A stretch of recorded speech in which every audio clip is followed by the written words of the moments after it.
Oke, kembali lagi dengan saya Phoenix PR. Di video kali ini saya akan melanjutkan alur cerita dari manhwa berjudul My Apprentice are All Female Devil. Video ini adalah kelanjutan dari video part sebelumnya, jadi buat kalian yang belum menonton, saya sarankan untuk menonton lebih dulu supaya dapat lebih mudah memahami alur ceritanya. Oke, sebelumnya YB menerima satu murid baru pengganti Tianli, yaitu Isangbei. Dia memberikan peningkatan instan kepada dunia kecil YB, membuatnya langsung ke tingkat puncak pada level 20. Dengan itu dunia kecil setelah terhubung ke banyak dunia, membuat YB dapat berteleportasi ke banyak tempat dengan sangat mudah. Sehingga begitulah latar cerita selanjutnya akan cepat berubah karena fokus YB tertuju pada pengumpulan murid yang tersebar di seluruh penjuru dunia. Terakhir kali YB dan Suesang bermalam di sebuah hotel di bumi, namun setelahnya mereka pun kemudian pergi ke suatu dunia es karena mendengar jika ada beberapa murid di sana dari Cusing dan Cusin. YB dan Suesang sudah mengitari dunia tersebut selama setengah jam namun tak menemukan apapun selain es, seolah terjebak oleh sesuatu. Suesang mulai kehabisan kesabaran oleh karenanya, namun tidak untuk YB. YB pun bertanya apakah dia mengingat tentang 5 elemen serta 8 titagram, dan Suesang pun mengingatnya. Kayu di timur, api di selatan, emas di barat, air di utara, dan tanah di tengah. Tapi sekilas di sini jangankan emas, kayu, api, dan tanah, bahkan tidak setetes air pun ada. Semuanya hanyalah es saja. Jadi apa hubungannya dengan formasi 5 elemen dan 8 trigram? Balas Suesang. Kita itu telah berjalan begitu lama, tapi kau belum menemukan keajaiban di bawah es. Di atas permukaan es memang ada udara dingin, tapi di bawah permukaan es ada vitalitas. Formasi tidak bisa dilakukan di atas, tapi bukan berarti tidak bisa dilakukan di bawah. Hanya dengan menemukan mata formasi kita bisa memasuki wilayah utara ini, balas YB. Formasi yang terkuat dari 5 elemen di sini adalah air, dan yang paling lemah adalah api. Jika kita bisa menyerang mata formasi apinya, kita akan bisa menghancurkan formasi ini, bukan? Balas Suesang. Ya, tentu aku tahu hal itu. Mata formasi tepat di kaki kita. YB pun mengaktifkan sebuah mantra. Mantra penghancur yang melubangi permukaan es, membuat mereka terjatuh ke bawah hingga akhirnya sampai pada permukaan es lainnya, di mana di dalamnya benar-benar tidak ada apapun.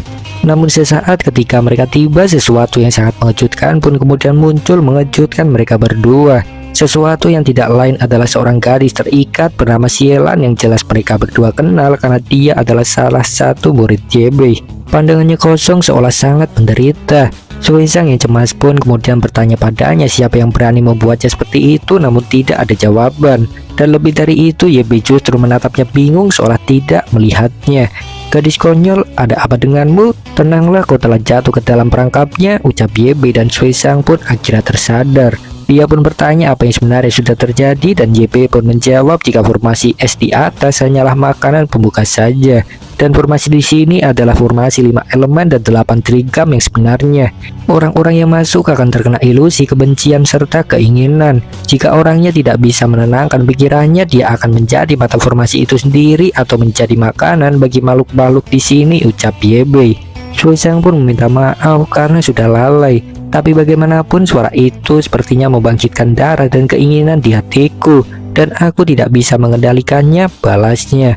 Gadis konyol, jika kau khawatir tentang saudari juniormu, sangat mudah kau jatuh dalam ilusinya. Kau tetaplah harus berhati-hati karena mereka sudahlah datang, balas YB, dan benar saja lantai bergetar setelahnya. Baik YB dan Suesang jelas sangat terkejut menyadari itu, dan saat berikutnya sesosok hiu pun kemudian muncul hendak menelan mereka berdua. Suesang pun kemudian segera menciptakan bola kehancuran menghantam hiu tersebut dan berhasil memukulnya mundur. Suesang dan YB pun kemudian mengambil langkah mundur lebih dulu setelahnya, dan Suesang pun tersentak karena benar ada monster, dan dia pun kemudian teringat jika Sielan sebelumnya sempat membuka mulutnya memintanya untuk menemukan orang itu, hancurkan formasi. Sebuah kata yang mungkin sebuah petunjuk atau bisa juga sebuah jebakan. Dan apapun itu juga, ternyata memang benar ada seorang yang sedang mengawasi mereka dengan sebuah bola mutiara. Seorang berambut putih yang entah siapa yang merasa jika YB dan Suesang adalah orang yang sangat menarik.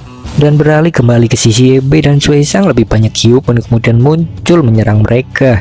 Suesang pun dengan cepat menyadari jika monster-monster itu sepertinya bertujuan untuk memisahkan mereka.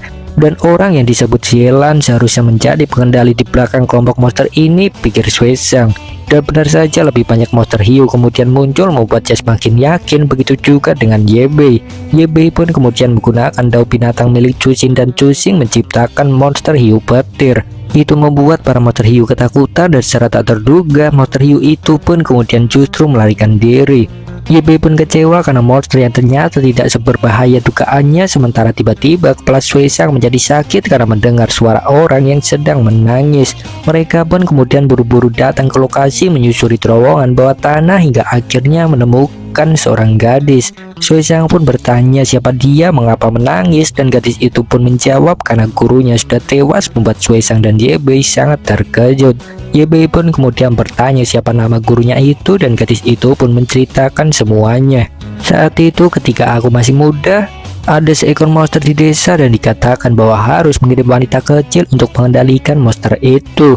Ayah dan ibuku menerima 10 batu roh dari kepala desa dan penduduk desa, dan terlepas dari hidup dan matiku, mereka memberikan beberapa pakaian dan membawaku keluar.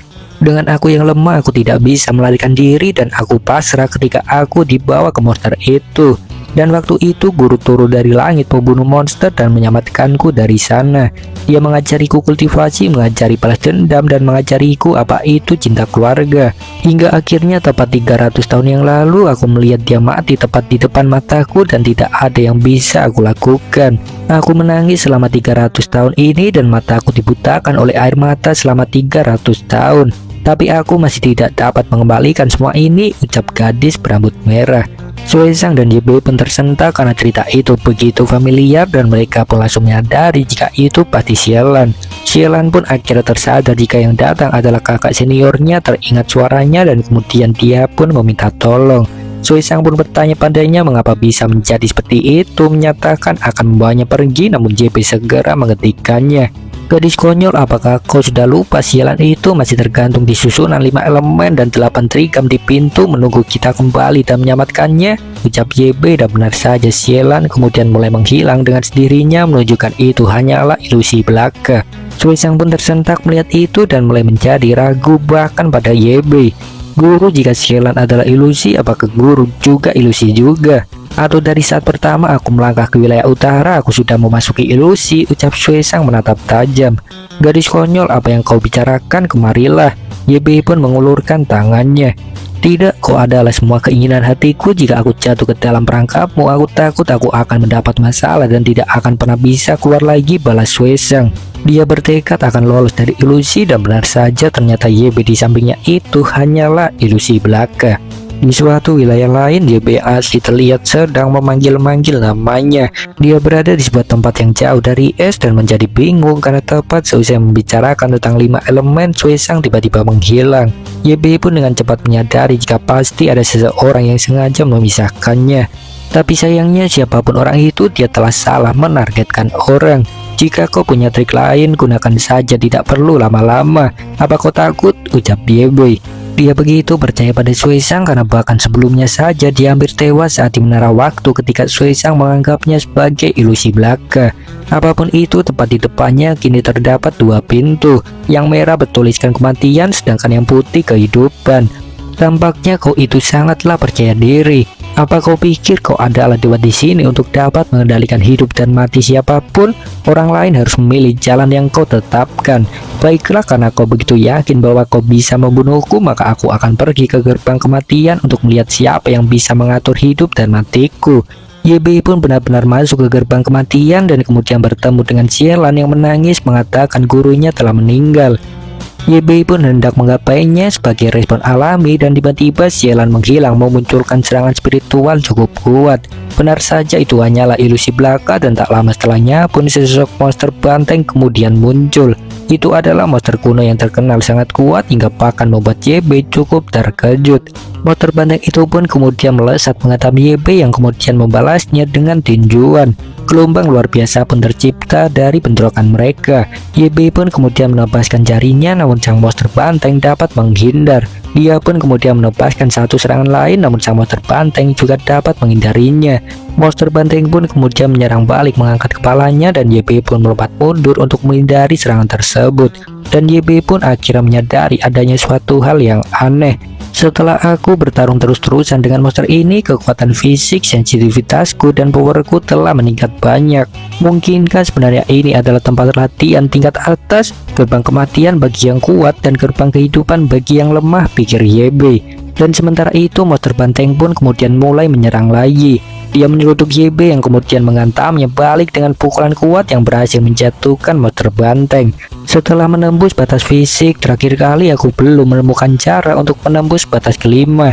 Tapi aku tidak berharap untuk menerobos di sini, ucap YB, dan secara tak terduga banteng itu kemudian menangis. YB pun bertanya mengapa begitu, apakah tidak ingin dibunuh, dan di saat yang sama seorang lain kemudian datang mengalihkan perhatiannya. YB pun menoleh ke belakang dan ternyata yang muncul adalah Kaisar Gamo. YB pun kemudian bertanya padanya bagaimana bisa ada di sini, dan Kaisar Gamo pun langsung memeluknya menangis. Aku sudahlah mengalami kesulitan, aku ingin kembali ke benua langit mendalam, aku ingin kembali ke klan iblis, ucapnya. YB pun memintanya untuk tenang, berdiri dulu, dan kemudian bertanya apa yang sebenarnya sudah terjadi. Kaisar Gamo pun menjawab jika telah terjebak semenjak naik ke dunia atas bersamanya. Pada saat itu, setelah kau menghancurkan pavilion peri hitam untukku, aku pikir aku dapat naik ke dunia atas, tapi tidak aku sangka saluran dunia atas tiba-tiba hancur. Aku justru tertarik oleh turbulensi spasial yang aneh dan akhirnya berakhir di sini, ucap Kaisar Gamo. YB pun memalingkan wajah, sadar telah mengerahkan kekuatan sangat besar, namun Kaisar Gamo jugalah tidak mempermasalahkannya. Dia sendiri sudahlah terjebak selama 5 tahun sehingga dia cukup senang mendapatkan harapan untuk kembali dengan munculnya YB. Tapi ngomong-ngomong Patwa Gamo, ranahmu itu sudahlah di ranah void, bagaimana kau bisa terjebak di sini selama 5 tahun dan tidak bisa keluar? Kaisar Gamo pun menjawab itu karena yang lebih menakutkan bukanlah monster melainkan formasi anehnya. Tidak ada dunia di sini dan tidak ada akhir. Aku telah mencari selama 5 tahun dan belum menemukan jalan keluarnya. Dan yang paling aneh adalah bagaimana aura di sini bekerja. YB pun kemudian bertanya apa maksudnya, dan Kaisar Gamo pun mengeluarkan bola spiritual supaya dapat langsung dilihat olehnya. Dia pun melesatkan bola itu ke atas dan bola itu kemudian lenyap secara misterius. Dan kemudian secara mengejutkan itu muncul di belakang kembali dari alam belakang YB melesat berbalik ke Kaisar Gamo. Begitulah kemampuan di sini, bahkan tidak dapat menyerang dalam garis lurus, dan aura bekerja dalam tubuh benar-benar berbeda dari dunia luar. Kadang-kadang seperti filamen, kadang seperti semburan mengejutkan pembunuh darahmu. Jika kau beruntung, kau akan dapat menerobos sekaligus, tapi jika tidak, kau akan mati karena pembuluh darah. Tempat ini sepenuhnya mengacaukan aturan kultivasi kita sebelumnya dan semuanya sulit dipahami, bahkan jika kau tinggal dalam waktu yang lama, ingatanmu akan bingung. Sebagai contoh, aku bahkan berpikir bahwa kau yang memecahkan halaman ke alam atas dan membuatku tinggal di sini, ucap Kaisar Gamo menyindir. Ya, sepertinya memang ada hal aneh di sini. Kau lihat ingatanmu bingung, bagaimana bisa melakukan hal seperti itu? Lalu kenapa kekuatan aturan dan supernatural berjalan bersama seperti saat aku masuk? Balas YB. Kaisar Gamo pun menjawab itu karena dampaknya masih kecil karena baru masuk. YB pun kemudian bertanya lagi apa sudah menemukan aturan di dunia ini, dan Patwa Gamo pun menjawab sama sekali tidak, serangan jarak dekat masihlah sama dengan serangan di luar. Apa itu artinya semakin jauh jarak dan semakin lama waktu semakin sulit pola di sini? Ini sepertinya sangat mirip dengan teori yang aku dengar ketika aku masih di bumi. Simpan ikan mas di dalam akuarium yang bundar. Di mata kita dunia itu normal, tapi di mata ikan mas karena kaca yang melengkung, dunia terdistorsi di mata mereka. Semua hukum yang menurut manusia benar ternyata salah bagi mereka. Mungkinkah kita sekarang ditanggi ikan dan orang itu mengawasi kita tanpa tahu di mana? Pikir YB. Kaisar Gamo pun bingung bertanya apa maksudnya, dan YB pun memintanya untuk melupakannya saja.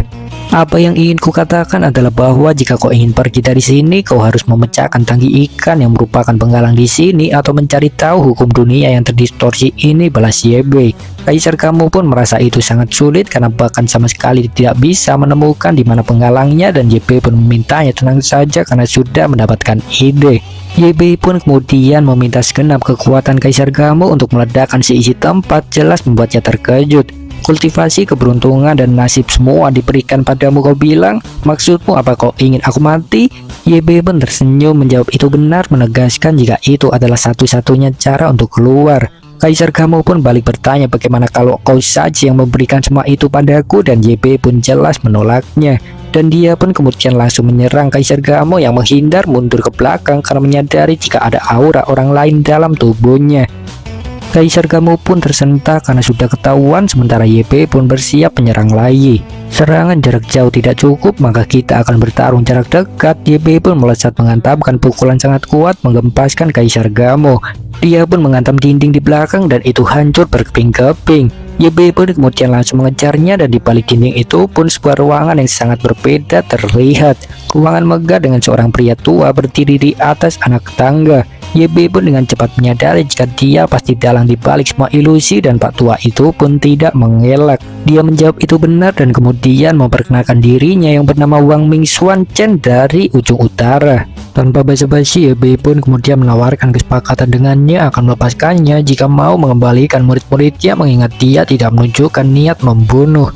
Dan membalas itu, Mingxuan secara tak terduga kemudian meminta YB untuk menjadi ahli warisnya, mengambil alih wilayah utara ekstrim karena tahu dia mempunyai tubuh fisik peri naga. Juga karena YB adalah satu-satunya orang yang berhasil melihat misteri perubahan raja dalam 20.000 tahun terakhir. Namun jelas saja YB langsung menolaknya, memintanya segera mengembalikan murid-muridnya. Mingxuan pun memintanya tenang saja karena mereka aman dan sehat, dan kemudian bertanya lagi apa benar-benar tidak mau. YB pun menjawab tidak karena itu hanya akan membuatnya terkurung seperti seekor burung walet. Mingxuan pun tertawa menjadi semakin tertarik pada YB yang begitu berani. Tapi bagaimanapun hari ini, suka atau tidak suka, raja ini harus mengajari teknik kuno ini karena kau adalah pewaris yang paling cocok untuk itu, ucap Mingxuan. YB pun kemudian bertanya mengapa bersikeras, apa ada alasan lain. Bukannya raja ini memilihmu atau mengujimu, tapi setiap langkah dari kedatanganmu di sini hanya ada dua kata pulang. Tapi raja ini ingin mengingatkanmu bahwa semakin besar peluang maka akan semakin besar rencananya. Teknik ini perlu didalami secara perlahan untuk memahami level tertingginya. Teknik ini dapat menghancurkan langit dan menciptakan dunia dan menjadi penguasa segala sesuatu. Mingxuan pun kemudian memberikan artefak miliknya yang seperti sebuah bola kecil. Konotasi manik-manik ini terlalu besar dan jika buru-buru dipahami itu bisa meledak dan mati. Jadi mari kita lakukan saja perlahan sesuai bimbingan Mingxuan, pikir YB, dan tiba-tiba saja Mingxuan menghilang. Apapun itu juga, YB kemudian segera memeriksa ruang di atas tangga dan seketika menjadi sangat terkejut dengan apa yang ada di dalamnya. Benar saja di ruangan tersebut ada murid-muridnya yang salah satunya adalah Xielan. Dia pun langsung memeluk YB menangis meminta maaf karena sudah tidak bisa lagi menjadi muridnya, membuat YB sangat terkejut panik. YB pun bertanya apa maksudnya dan Xielan pun menjawab itu karena Mingxuan memaksanya untuk menerima latihannya. YB pun merasa lega mendengar itu karena sempat berpikir dia akan menjadi seperti Zhou Tianli. Baiklah, aku tahu tentang masalah ini. Aura Mingxuan memang kuat, aku juga tidak tahu siapa pemenangnya jika aku bertarung melawannya. Aku dapat memahami kau dipaksa menjadi muridnya. Jangankan kau, aku juga dipaksa untuk menerima latihannya, ucap YB. Xielan pun merasa lega karena memiliki guru yang baik seperti itu, dan YB pun kemudian membelai kepalanya menyuruhnya tenang, jangan menangis lagi. Xielan pun akhirnya tenang dan YB pun kemudian bertanya tentang bagaimana 7 murid lainnya. Xielan pun nampak panik mendengar itu, seolah terjadi sesuatu, meski dia kemudian juga menurut dan langsung bergegas memanggil mereka. Terlihat sepertinya Xielan menyiksa para juniornya tersebut, dan apapun itu juga ketujuh murid YB lainnya kemudian datang memberi hormat. Mereka pun kemudian meminta maaf karena memerlukan waktu sangat lama untuk menerobos alam suci. Mereka pun kemudian juga menceritakan alasannya bisa terjebak adalah karena dulu setelah kematiannya mereka pergi ke berbagai dunia untuk mencari keajaiban hingga akhirnya terperangkap di dunia utara tanpa bisa keluar lagi. Kemudian menjadi murid Mingxuan karena dia memberitahu jika pasti dapat bertemu dengan guru lagi setelah 300 tahun. Dan benar saja itu terjadi tepat seperti dugaannya. YB pun terkejut mendengar itu, tidak menyangka jika Mingxuan begitu hebat. Dia memang sangat kuat, tapi dia juga bukan orang yang jahat. Xielan pun kemudian akhirnya mengaku jika terkurung hanya karena sebagai hukuman mencuri buah roh miliknya, dan YB pun langsung mencubit pipinya. Begitulah setidaknya semuanya aman. Karena aku sudah ada di sini, kalian tidak akan terkurung lagi di sini dan bisa pergi kapan saja, ucap YB. Xielan pun terkejut bertanya apakah itu artinya boleh pergi dengannya, namun YB menjawab tidak. Kau bebas memasuki duniamu, kau tidak harus bersamaku. Itu terserah kalian saja memutuskan mau kemana, balas YB.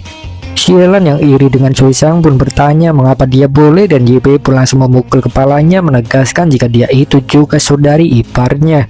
Para murid pun akhirnya tidak ada yang memprotes lagi, dan mereka pun memutuskan untuk tetap tinggal di wilayah utara karena masih ingin menjajahi misteri di sana. YB pun tidak mempermasalahkannya asalkan mereka senang, jadi dia memberikan izin. Para murid pun berterima kasih untuk itu dan kemudian memeluk YB bersama-sama. Sistem pun kemudian memberikan hadiah pertemuan 8 murid baru berupa 24 kartu keterampilan Kaisar Sun dan 200 kartu keterampilan Kaisar. Jumlah murid yang sudah ditemui secara total adalah 73 orang, dan YB pun terkejut karena kali ini hadiah sistem benar-benar sangat besar. Dia jelas sangat senang untuk itu, namun pada akhirnya waktu perpisahan juga telah tiba karena YB ingin pergi ke dunia lain. Dia pun kemudian bertanya apakah mereka tahu di mana Sui Sang, dan seorang murid pun kemudian menjawab jika dia berada di pintu keluar. Seorang murid itu pun kemudian memberitahunya jika Sui Sang jugalah keluar dengan cepat meski ada di jalur keluar lain. YB pun kemudian bertanya lagi pada mereka apakah pernah melihat murid lainnya, dan murid di depannya pun menjawab tidak. Murid lainnya pun kemudian juga menjawab tidak, kecuali seseorang yang menjawab pernah melihatnya. Sebelum aku pergi berlatih, aku melihat gua ajaib secara kebetulan, dan aku melihat seorang yang tampaknya adalah kakak perempuan kedua atau mungkin kakak Hongyu, ucapnya.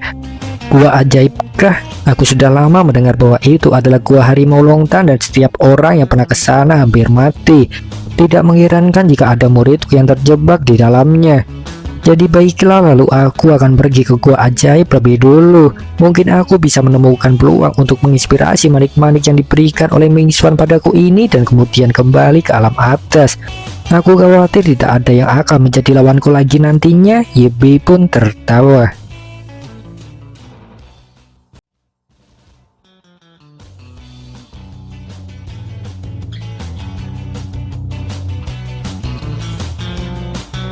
Setelah sebelumnya dari dunia utara, YB dan Sui Sang kemudian melanjutkan perjalanan ke gua ajaib di kota pasir.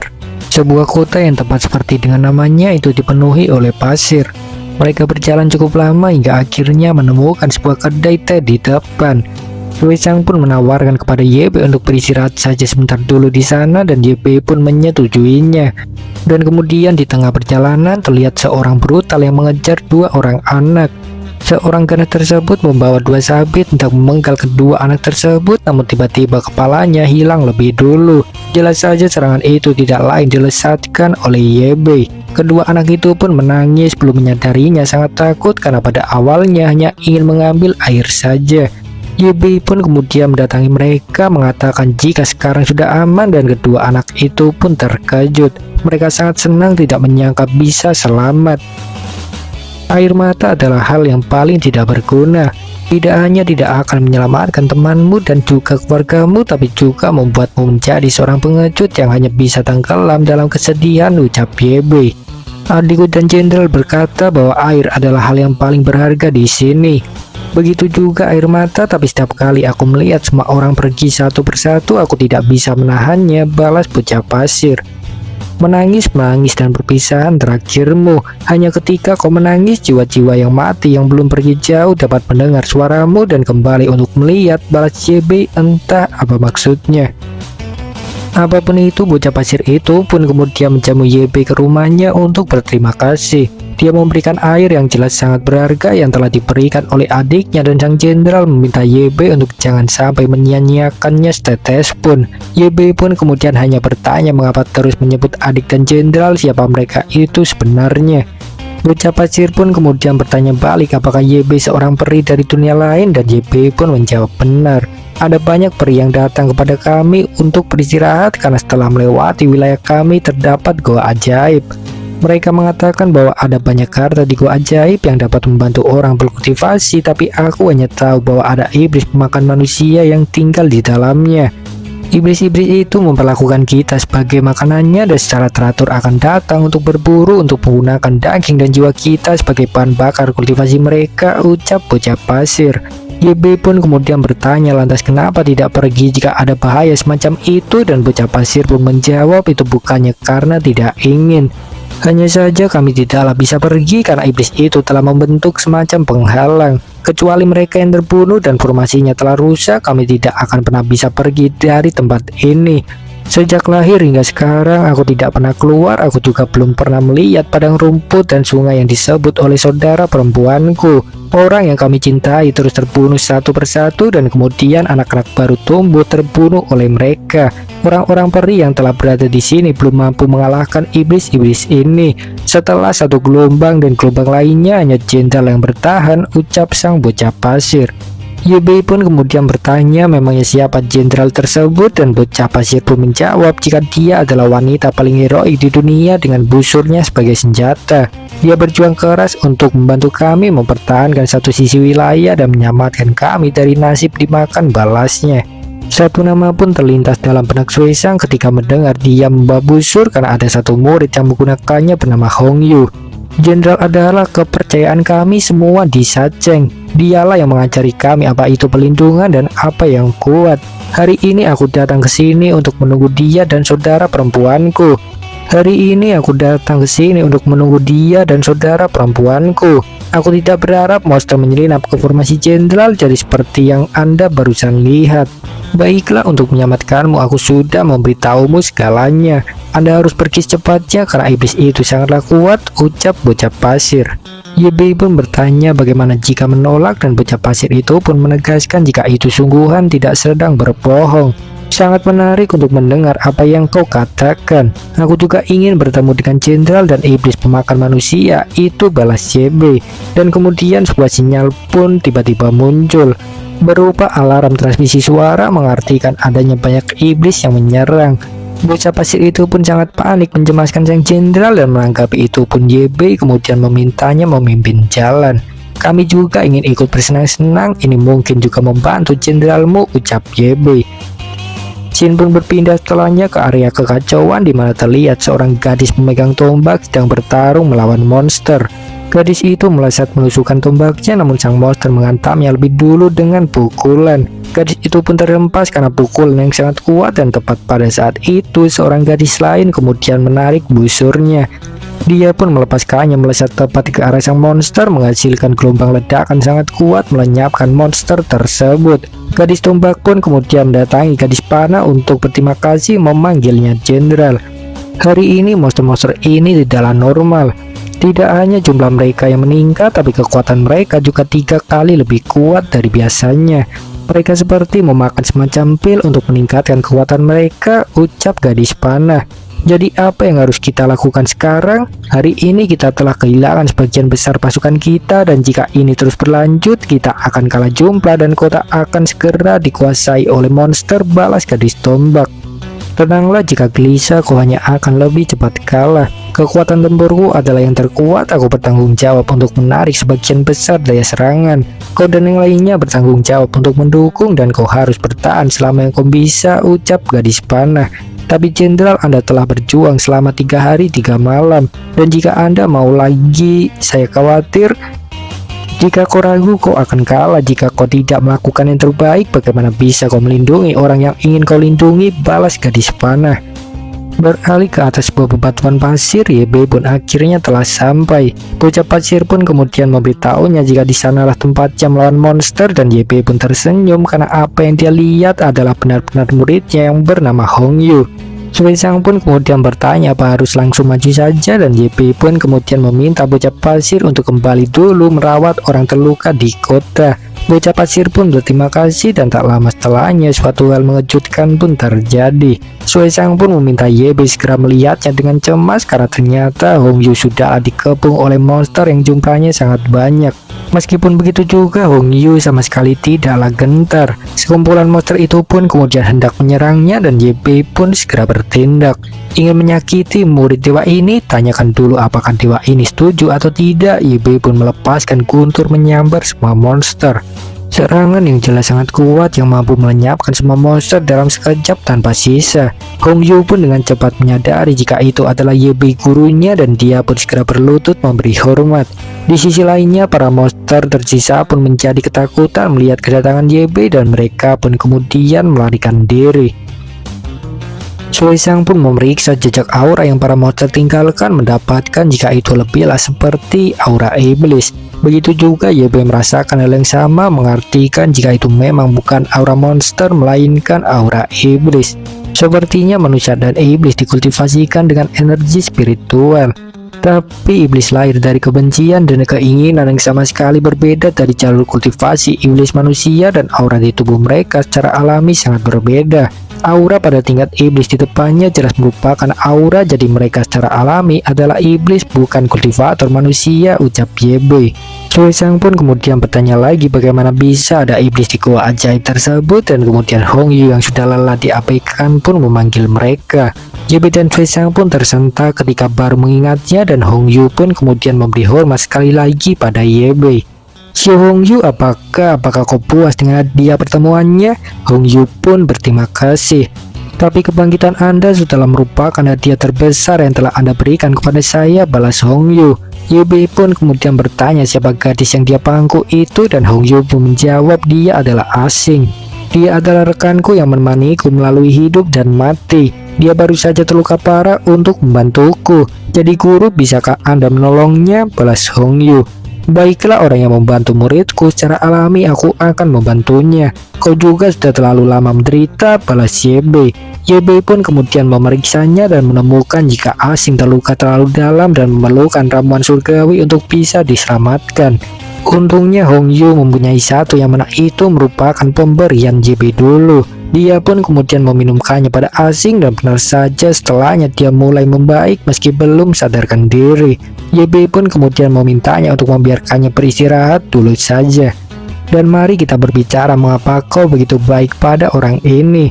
Juga pil yang enggan kau telan kau memberikannya kepada dia tanpa ragu, ucap YB. Hongyu pun meminta maaf untuk itu, merasa bersalah.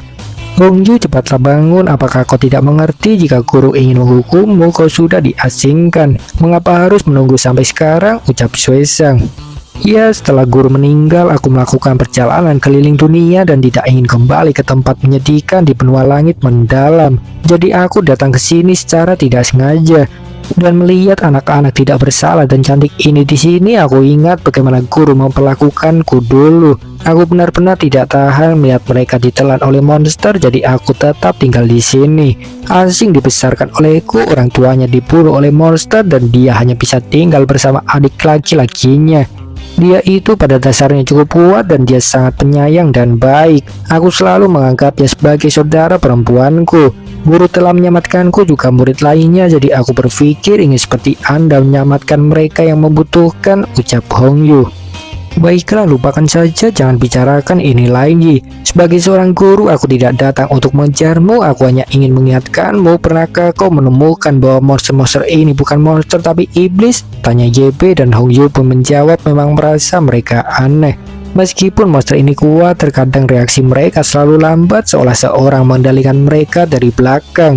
Dan juga mereka tidaklah memakan orang di tempat. Mereka selalu suka membunuh orang-orang dan membawanya. Jadi oleh karena itulah aku semakin curiga ada orang di belakang mereka, ucap Hongyu. YB pun terkejut mendengarnya, tidak menyangka. Tampaknya gua ajaib itu juga bukanlah gua ajaib yang sebenarnya, bukan? Hongyu pun menjawab itu benar. Aku dulu telah menjajahinya sebelumnya, tapi itu terlalu sederhana dan juga monsternya juga sangat sederhana, sama sekali tidak terlihat seperti gua ajaib legendaris, balas Hongyu. Ini mereka siapa yang pernah memberi informasi bahwa ada gua ajaib? Lupakanlah saat kita bertemu dengan manipulator yang bersembunyi di gua ajaib palsu itu, kita akan segera mengetahuinya. Hongyu, kau kembalilah dulu dan beristirahat. Besok kita bertiga akan pergi ke gua ajaib palsu ini bersama-sama. Hongyu pun mengiyakannya dengan senang, dan singkat cerita waktu pun cepat berlalu setelahnya. Keesokan harinya YB pun kemudian pergi ke gua ajaib dengan kedua muridnya. Ilusinya sudah dianjurkan olehku, kalian berdua boleh pergi bersama, aku ingin melihat kemampuan kalian berdua, ucap YB, dan keduanya pun menurut. Kakak senior masih sama seperti sebelumnya, siapapun yang menemukan pimpinan sarang iblis lebih dulu dia yang menang. Sui Sang pun menyetujuinya. Begitulah mereka berdua seperti berlomba dan kemudian pergi. Di dalamnya jelas ada banyak iblis, dan Hongyu pun kemudian menghujani mereka dengan anak panah. Begitu juga Sui Sang menebas semua iblis di depannya. Mereka sama-sama menghitung jumlah iblis yang masing-masing kalahkan dan hasilnya adalah setara. Mereka sama-sama menghabisi 11 iblis. Bagaimana senpai, jangan meremehkanku.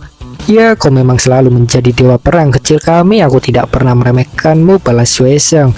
Keduanya pun terus melangkah maju bersama hingga akhirnya seluruh iblis pun mereka hancurkan dengan sangat mudah.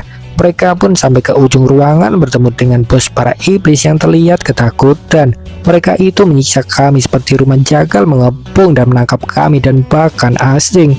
Kau tidaklah termaafkan. Hong Yu pun langsung melesatkan anak panah ke bos iblis tersebut yang ketakutan. Bos iblis itu pun menangis, berpikir hidupnya akan berakhir, dan secara tak terduga sebuah perisai kemudian memblokir serangan tersebut. Hong Yu pun kemudian bertanya pada Suesang mengapa melakukannya, dan Suesang pun menjawab itu bukan dia melainkan guru. Baiklah, jangan terbawa akan kebencian. Rahasia di balik gua ajaib palsu ini belum terpecahkan, jadi apa gunanya membunuhnya? Hong Yu pun meminta maaf karena sudah ceroboh, dan bos iblis pun kemudian mengancam tidak akan memberitahu jika tidak mau berjanji akan membiarkannya hidup. Namun JB jelas tidak memperdulikannya. Itu sangat konyol baginya untuk seorang lalat yang berani mengancam.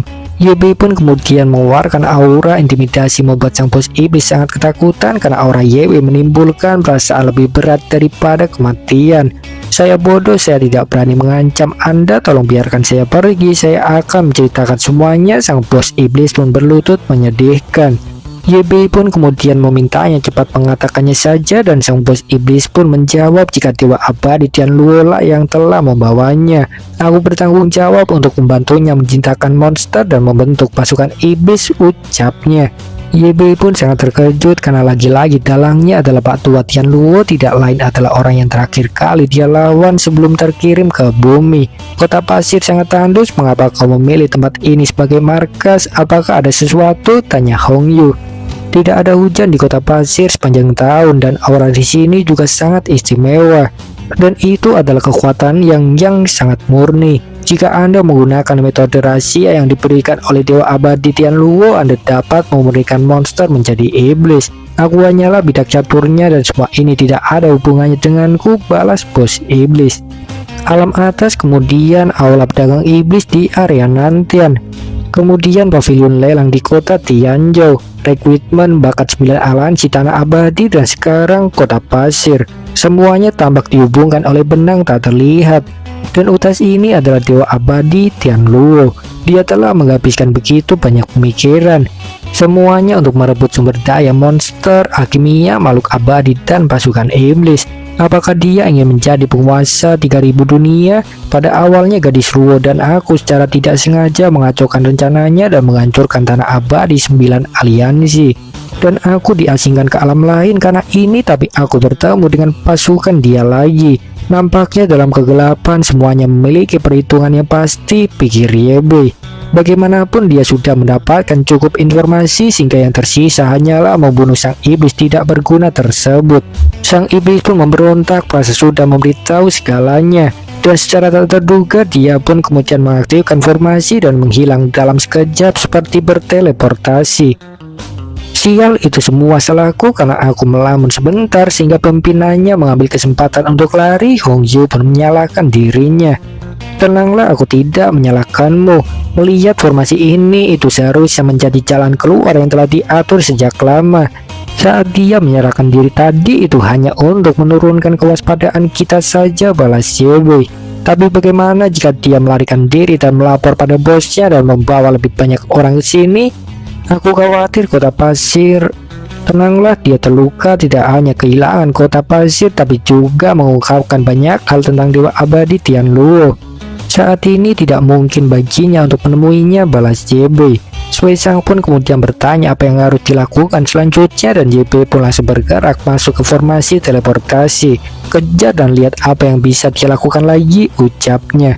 Suesang dan Hong Yu pun kemudian segera menyusul, namun secara tak terduga terjadi penolakan pada lingkaran formasi tersebut.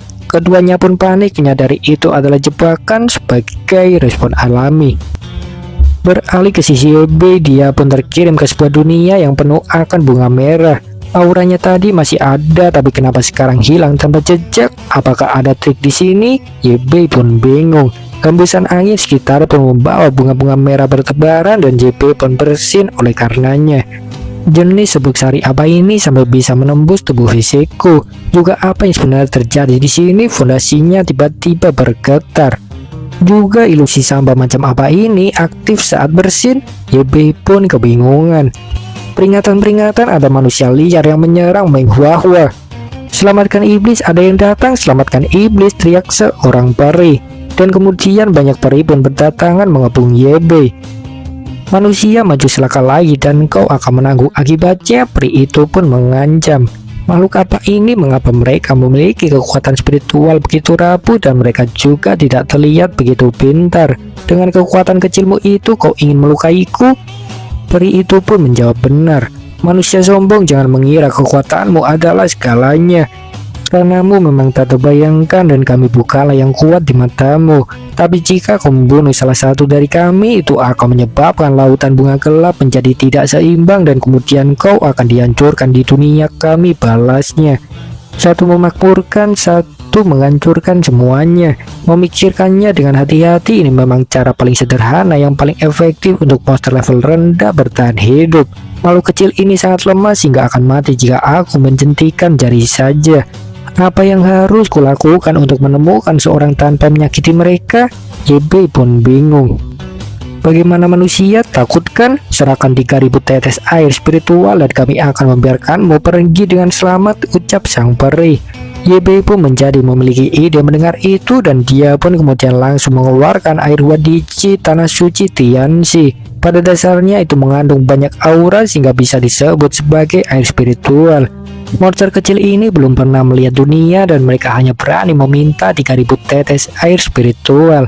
Jika aku sembarangan memercikan air spiritual yang terkumpul di dasar kolam, mereka bisa tenggelam. Dan aku sudah menambahkan beberapa bahan ke dalamnya. Nikmati saja waktumu, monster kecil. YB pun kemudian pergi. Dia menjelajahi dunia bunga tersebut hingga akhirnya menemukan sebuah peti mati. Di dalamnya ada seorang gadis berambut putih yang ternyata tidak lain adalah salah satu muridnya bernama Yundai. Seorang murid ke-27 yang seorang loli lincah dan imut dengan hati yang baik meskipun terkadang bodoh. Mempelajari dao pemikat dan telah terjebak dalam kemacetan, tidak dapat menguasai daunnya dalam waktu yang sangat lama. Keluar dengan sendirinya dalam keadaan marah dan begitu menghilang itu sudah 300 tahun yang lalu.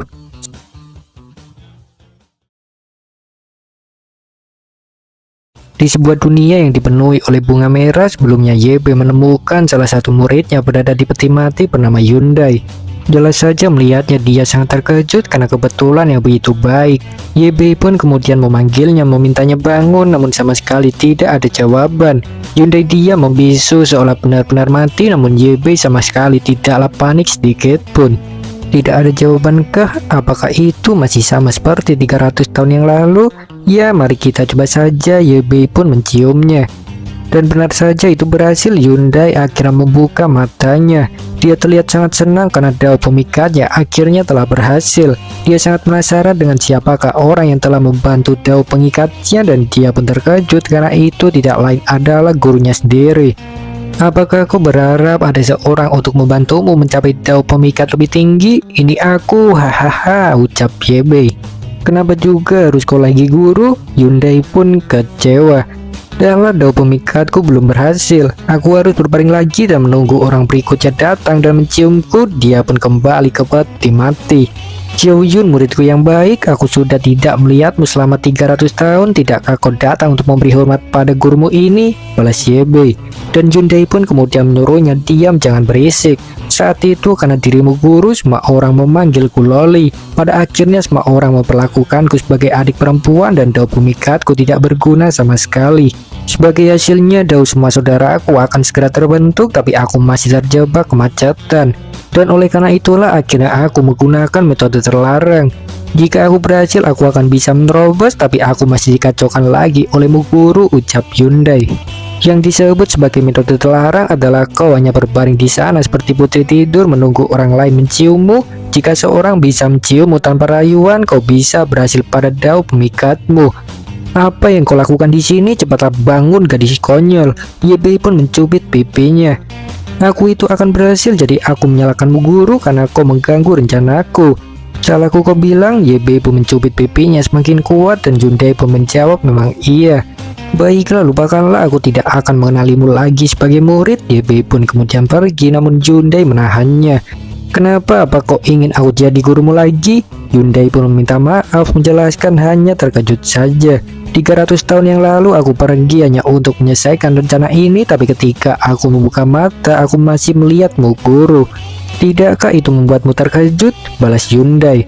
Menurut apa yang kau katakan, apakah aku membangunkanmu dari lautan bunga gelap ini menyakitimu? Balas YB. Tidak, aku ingin berterima kasih pada guru karena membangunkanku. Guru pernah memberitahuku bahwa dao pemikat yang sebenarnya ditentukan oleh pencerahan dalam hati. Perpaduan aura ke dalam bentuk dan kesatuan pesona tidak ditentukan oleh ciuman semata. Guru lihat murid ini mengingatnya dalam hati. Tapi guru, lihat aku ratusan tahun telah berlalu dan aku masih terlihat seperti ini. Bagaimana rohku bisa melebur dalam wujudku? Ucap Hyundai dan kejadian mengejutkan pun terjadi. Lekukan pada tubuhnya tiba-tiba tumbuh menunjukkan jika dia telah berhasil. Aku tahu metode kultivasi telarangku pasti akan berhasil. Terima kasih guru, ucap Hyundai. Dan JB pun hanya bisa menepuk jidat karena Hyundai yang masihlah saja seperti itu. Yang jelas Hyundai sangatlah senang karena tubuhnya itu adalah yang sudah dia dambakan. YB pun kemudian bertanya sekali lagi untuk memastikan lagi mengapa bisa ada di dunia bunga apa yang dia lakukan, dan Hyundai pun menjawab sebenarnya hanya tidak sengaja saja menghirup subuk sari tidur dan tidak bisa bangun lagi ketika sampai. Meskipun begitu, aku sempat mempelajari teknik pesona dengan saudari-saudari sebelumnya dan aku berhasil menciptakan beberapa peri. Mereka lah yang selalu menjagaku sehingga aku bisa tidur nyenyak selama bertahun-tahun tanpa terluka, balas Hyundai. Baguslah kalau begitu, aku lega mendengarnya, balas YB. Tapi ngomong-ngomong guru, memangnya kenapa guru datang? Apakah khusus untuk mencariku saja? Tanya Hyundai dan JB pun menjawab tidak. Aku kesini untuk mengejar seorang iblis yang kabur. Apakah kau pernah melihatnya? Balas JB. Guru, kau bukan orang bodoh kan? Aku itu baru saja terbangun, bagaimana bisa aku tahu jika ada orang? Tapi tenang saja, jika guru bisa memberiku ingatan tentang dia, aku bisa menggunakan manik ini untuk membantumu melacaknya. Hyundai pun mengeluarkan sebuah artefak. YB pun sangat terkejut melihat itu. Dia pun bertanya dari mana mendapatkan itu. Itu adalah manik memori Shoshisan Lingwei bukan? Tanpanya dia akan kehilangan semua ingatannya. Cepatlah katakan dari mana kau mendapatkan manik-manik ini. Hyundai pun menjawab jika dulu diberi oleh seseorang. Maaf guru, aku tidak tahu kalau manik ini adalah memori milik kakak ke-13. Aku tidak bermaksud. Hyundai pun memberikan manik tersebut ke YB.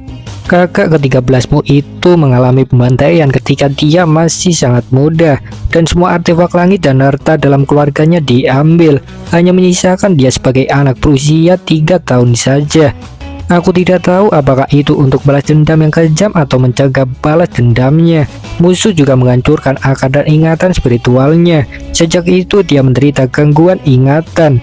Dia linglung, dia kehilangan, dan pengulangan teknik berlatih sering terjadi. Saat itu aku melakukan perjalanan ke seluruh benua langit mendalam, dan setelah banyak usaha di pulau spiritual, aku berhasil merebut manik memori ini dari binatang raksasa dan membantu menstabilkan ingatannya.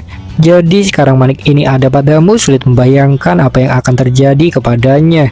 Kau bilang bahwa manik ini dapat melacak lokasi menurut ingatan bukan? Ini seharusnya menjadi teknik yang dipraktekkan Lingwei saat itu. Memanfaatkan teknik ini dengan baik dapat membantu kita menemukan pimpinan gua ajaib dan Lingwei, ucap YB. Karena kakak senior Lingwei sangat kuat, dia pasti akan baik-baik saja. Guru, gunakan ingatanmu untuk merasakan di mana mereka berada, balas Hyundai. YB pun kemudian mulai membayangkan, dan benar saja dia berhasil menemukan keberadaan keduanya. Sang bos iblis ada di kota pasir, sedangkan Lingwei ada di medan perang kuno. Tanpa basa-basi, YB pun kemudian langsung mengajak Hyundai bergegas, dan dia pun menurut saja. Mereka pun kemudian pergi ke pusat teleportasi masuk dan kemudian kembali ke kota pasir, lebih tepatnya di gua ajaib yang palsu. Dan benar saja begitu kembali, apa yang dia lihat adalah Hong Yu yang sudah menangkap sang bos iblis, menunjukkan jika memang benar dia sebenarnya tidaklah kemana-mana. Hyundai pun memberi salam ke mereka, dan jelas saja itu membuat keduanya sangat terkejut karena dia yang tiba-tiba muncul. Sui Sang pun bertanya memangnya apa yang sebenarnya terjadi, dan YB pun menjawab itu ceritanya sangat panjang. YB pun balik bertanya tentang bagaimana bisa menemukan sang bos iblis, dan Choi Sang pun menjawab itu karena Hong Yu yang sedang dalam suasana hati yang buruk. Tadi dia keluar untuk mencari udara segar dan tidak sengaja bertemu dengan bos iblis itu di depan pintu keluar yang lain. Iblis itu terluka jadi dia dengan cepat ditangkap oleh Hong Yu, ucap Choi Sang. Sang bos iblis pun terkejut panik bertanya bagaimana bisa YB keluar, namun YB mengabaikannya dan kemudian langsung mengaktifkan mantra pencarian jiwa. Nampaknya itu semacam mantra pelacak ingatan. Sang bos iblis pun berteriak memohon ampunan, berjanji akan memberitahu semuanya, namun semuanya sudahlah terlambat. YB tidaklah lagi membutuhkannya dan dia pun kemudian meledakkannya hancur tanpa sisa. Choi Sang pun kemudian bertanya apa yang sudah dia dapatkan, dan YB pun menjawab jika ternyata sebenarnya yang diincar oleh Dewa Abadi Tianluo adalah alam di atas alam atas. Tapi mari kita lewatkan masalah Dewa Abadi Tianluo dulu. Sekarang kita memiliki hal yang lebih penting untuk dilakukan untuk menemukan keberadaan Ling Wei, ucap YB. Choi Sang pun bertanya memangnya kenapa dengannya. Dia pun juga akhirnya tersadar dengan tubuh Hyundai yang berubah dan kemudian bertanya bagaimana bisa itu terjadi. Hyundai pun sangat senang karena akhirnya kakaknya menyadarinya dan dia pun kemudian menenggelamkan wajahnya. Dia sangat bangga dan Hong Yu pun kemudian langsung memukulnya. Kakak senior itu memintamu menjelaskan bukan untuk pamer, ucapnya. YB pun kemudian menghentikan keributan mereka, mengajak ya untuk bergegas saja membicarakan itu sambil berjalan dan semuanya pun menurut saja. Mereka pun kembali ke kota pasir. Hyundai menjelaskan semuanya sambil berjalan, termasuk dia yang secara tidak sengaja memiliki manik ingatan milik Ling Wei. Mendengar itu pun Choi Sang menjadi panik secara alami karena itu artinya nyawa Ling Wei bisa saja terancam. Sudah bertahun-tahun sejak Ling Wei kehilangan manik-manik memorinya. Percuma khawatir, begitu kota pasir sudah diselesaikan, kita akan segera pergi ke medan perang kuno untuk mencari keberadaan Ling Wei, ucap YB. Bocah pasir pun kemudian mendatanginya menyambut. Hong Yu pun bertanya padanya mengapa ada di pusat kota dan bocah pasir itu pun menjawab hanya ingin memberikan jus tanaman saja yang sudah lama dia simpan. Hong Yu pun berterima kasih untuk itu, namun dia tidak ingin meminumnya. Bocah pasir pun bertanya memangnya kenapa dan YB pun bertanya balik padanya apakah masih mengingat apa yang dia katakan ketika pertama kali bertemu. Ya, aku berkata bahwa aku ingin melihat padang rumput, minum air dan ingin melihat seperti apa pepohonan yang hijau. Tidak bisakah Anda? Ya, aku bisa mengabulkan keinginanmu sekarang. Dunia kecil tandus kota pasir terikat. Mainkan peranmu. YB pun menjentikan jari. Sistem pun kemudian merespon mulai menghubungkan dunia kecil dengan kota pasir dan sebuah guntur pun kemudian muncul diikuti awan tebal. Dan benar saja setelahnya hujan pun kemudian turun. Hujan yang begitu lama dinantikan oleh seluruh penduduk kota pasir. Hujan yang begitu luar biasa yang mampu menciptakan semacam oasis di bagian tertentu kota yang sebenarnya dipenuhi rerumputan. Juga menciptakan aliran sungai secara alami karena hujan yang sangat deras. Bagaimana, apakah kau masih perlu minum jus hijau ketika kau punya air? Tanya YB. Tidak perlu sama sekali. Terima kasih, aku tahu Anda adalah yang membawa sang jenderal pada kami mengalahkan monster dan menyelamatkan saudariku. Bocah pasir pun berterima kasih dan senyuman pun kembali pada wajah Hong Yu. Dan dia pun kemudian juga mengucapkan rasa terima kasihnya pada YB. Baiklah, aku sudah bisa mendengarnya, tolong jangan menyiksaku lagi. Xiao Hong Yu, formasi yang digunakan pada kota pasir oleh Dewa Abadi Tianluo telah kuhancurkan. Kau dapat membawa orang-orang keluar dari sini, atau kau juga dapat membawa mereka untuk tinggal dan terus menjaga tempat ini. Dan juga aku ingin memberitahumu satu hal, aku haruslah segera pergi. Kehidupan dan kematian Ling Wei itu tidaklah diketahui sekarang, jadi aku dan kakak seniormu, kami harus segera pergi ke medan perang kuno untuk menemukan keberadaannya dan kau bisa tinggal di sini dengan tenang, ucap YB. Hyundai pun bertanya bagaimana dengannya dan JP pun menjawab dia bisa tinggal juga supaya Hong Yu tidak sendirian. Juga jika Dewa Abadi Tianluo kembali, kau harus bertarung dengan kakak seniormu dan melaporkannya padaku tepat waktu, balas YB. Aku mengerti guru, aku akan bersungguh-sungguh menjalankan misi ini dan aku akan sangat merindukanmu. Hyundai pun memeluknya cepat mengerti. Choi Sang pun memperingatinya untuk jangan sampai melupakannya dan Hyundai pun pura-pura tidak mendengar, menyuruhnya segera pergi saja. Dia masihlah layaknya anak kecil dan apapun itu juga perpisahan pun akhirnya tiba. YB dan Choi Sang pun kemudian pergi ke area medan perang kuno. Dan begitu sampai di sana, Sui Sang pun langsung merasakan niat membunuh sangat kuat tepat di belakangnya. Sesuatu pun benar-benar melesat mendekat ke arah YB, dan ternyata itu hanyalah singa roh mungil saja. Dan kemudian tak lama setelahnya, sekelompok orang pun kemudian muncul. Orang-orang itulah yang menunjukkan niat membunuh sangat kuat ingin menghabisi roh singa tersebut. Jika kau punya mata, cepat kembalikan singa roh itu kepada kami atau kami akan memotongmu menjadi 2 bagian. Mereka pun mengancam. Berani juga kau bilang begitu? YB pun menjadi marah dan menekan singa roh. Para pemburu pun ketakutan merasakan auranya karena menyadari ranah YB yang begitu mengerikan. Seorang bawahan pun kemudian bertanya pada pemimpin apakah harus kabur, dan pimpinan mereka pun langsung memukul kepalanya. Hanya dengan 2 orang ini membuatmu takut, idiot. Saat Ling Wei tiba, dia akan membereskan mereka dan beritahu mereka bahwa tuan ini yang bertanggung jawab atas wilayah ini, balas sang pemimpin. Sui Sang dan YB pun terkejut karena mereka menyebut nama Ling Wei. Dan seorang gadis pun benar-benar datang setelahnya berambut biru dengan senjata pedang. Seorang gadis yang tidak asing bagi YB dan Sui Sang karena dia benar-benar adalah Ling Wei yang mereka kenal. Namun meskipun begitu juga, Ling Wei benar-benar menghiraukan kehadiran keduanya. Dia pun kemudian justru mengobrol dengan para pemburu, bertanya bagaimana dengan singa rohnya. Bos pemburu pun kemudian memberitahunya jika pria banteng itulah yang telah mengambilnya, memintanya untuk cepat membunuhnya saja. Ling Wei pun menoleh ke arah YB dan Sui Sang, menemukan keduanya sedang tersenyum burik. Ling Wei merasa dihina oleh karenanya sehingga dia pun menjadi sangat marah. Cepat lepaskan singa roh itu atau hari ini akan menjadi hari kematianmu, brengsek. Ling Wei pun kemudian langsung menyerang YB menusukkan pedangnya, namun YB sama sekali tidak menghindar. Dia menerimanya tanpa bergerak sedikit pun, namun pedang Ling Wei sama sekali tidak mampu menembus tubuhnya. Dia pun jelas sangat terkejut. YB pun kemudian bertanya padanya bagaimana bisa berani menggunakan pedang pada gurunya dan kemudian memukul kepalanya. Ling Wei pun linglung bertanya apa yang YB lakukan, dan YB pun menjawab tidak ada, hanya memberikan sesuatu saja. Kepala Ling Wei pun sakit dan ingatan masa lalunya pun mulai mengalir dalam kepalanya. Namaku adalah Ling Wei, aku tidak tahu kapan sepertinya aku kehilangan ingatanku. Setiap pagi ketika aku bangun tidur, dunia ini seperti dunia yang benar-benar baru karena aku tidak memiliki ingatan apapun. Aku hanya dapat melindungi diriku dengan membunuh saja. Darah mayat dan pembantaian memenuhi hidupku ini. Tapi keesokan harinya aku melupakan semuanya. Sampai suatu hari sekumpulan pemburu mengaku diri sebagai saudaraku. Belakangan ini mereka memberikanku semacam pil yang dapat mempertahankan ingatan jangka pendek. Mereka bilang bahwa untuk menyembuhkan amnesiaku aku harus terus membunuh untuk menemukan pil ajaib itu.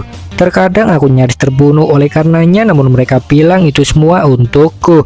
Terkadang aku menolak permintaan mereka, namun untuk beberapa alasan segera setelah itu aku pingsan dengan rasa sakit di belakang kepalaku dan kemudian bangun di sarang binatang dan terus bertarung. Bukannya aku tidak meragukan mereka, tapi setiap kali mereka memanggilku saudari, aku merasakan keakraban dari lubuk hatiku dan rasa keakraban itu menghilangkan keraguanku. Tapi karena binatang roh di medan perang kuno semakin sedikit, mereka secara bertahap mulai menatapku dengan aneh seolah-olah mereka sedang melihat mangsa ingin menelanku hidup-hidup. Seolah mereka sudahlah tidak membutuhkanku lagi. Ah benar, waktu itu singa rola yang justru menyelamatkanku ketika mereka mengambil keuntungan mencoba membunuhku.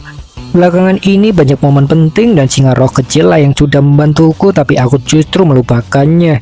Mereka menunggu ingatanku menghilang dan kemudian memintaku untuk membunuh singa roh kecil itu dengan tanganku sendiri, mengatakan jika singa roh itulah yang membuatku lupa ingatan.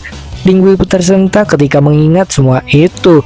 Aku ingat kau ingin membunuhku, kau juga membuat rencana untuk membiarkanku membunuh singa roh kecil yang telah menyelamatkanku berkali-kali. Ling Wei pun menatap para pemburu dan para pemburu pun tertawa. Kau benar-benar ingat? Baru sekarang memikirkannya, sudah terlambat saudari Ling Wei, balas sang pemimpin, dan tiba-tiba sebuah kurungan spiritual jatuh tepat di atas Ling Wei dan YB serta Sui Sang mengurung ketiganya. YB pun tersenyum menyadari jika itu adalah item immortal level tinggi penangkap jiwa. Ling Wei, jika masih berguna untuk kita mungkin bisa mempertahankanmu sedikit lebih lama.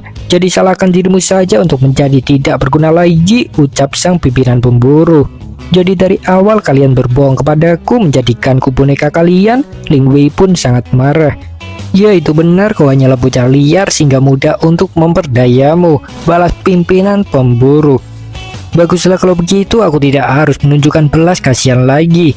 Ling Wei pun kemudian menebas kurungan yang membelenggunya, namun sayangnya itu tidaklah berhasil. Sama sekali tidak tergores dan itu jelas membuatnya terkejut.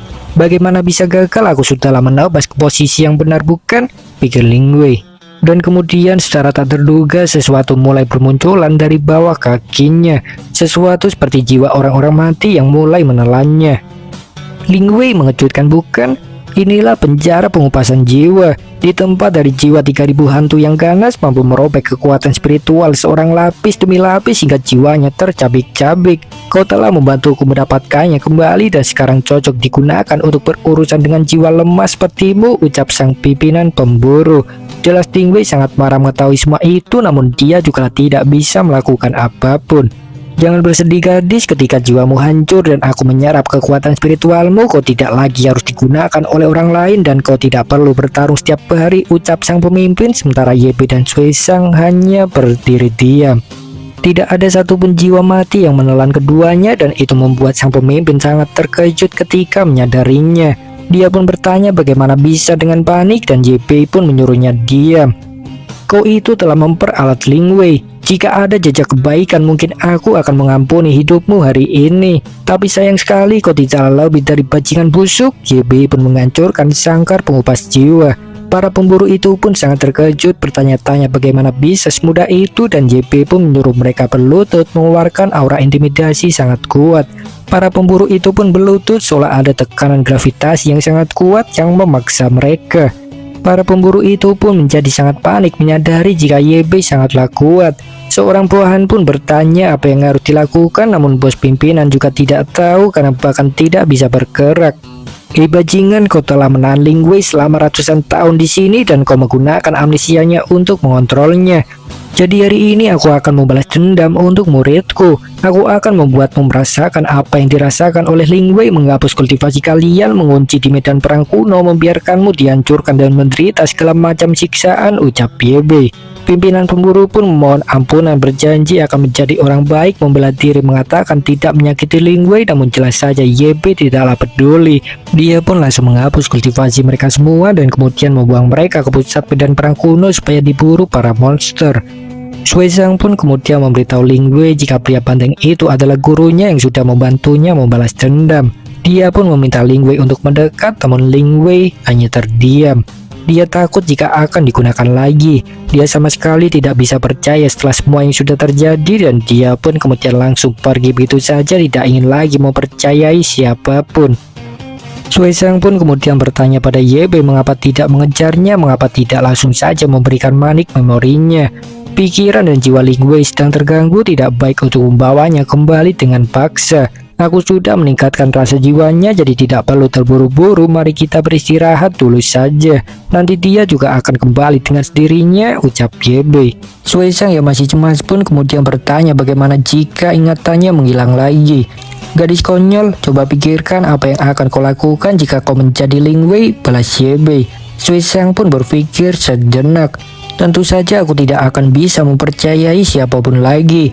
Aku akan berada dalam resiko kehilangan ingatan, jadi mungkin aku akan pergi untuk mencari cara mempertahankan ingatanku, jawab Sui Sang.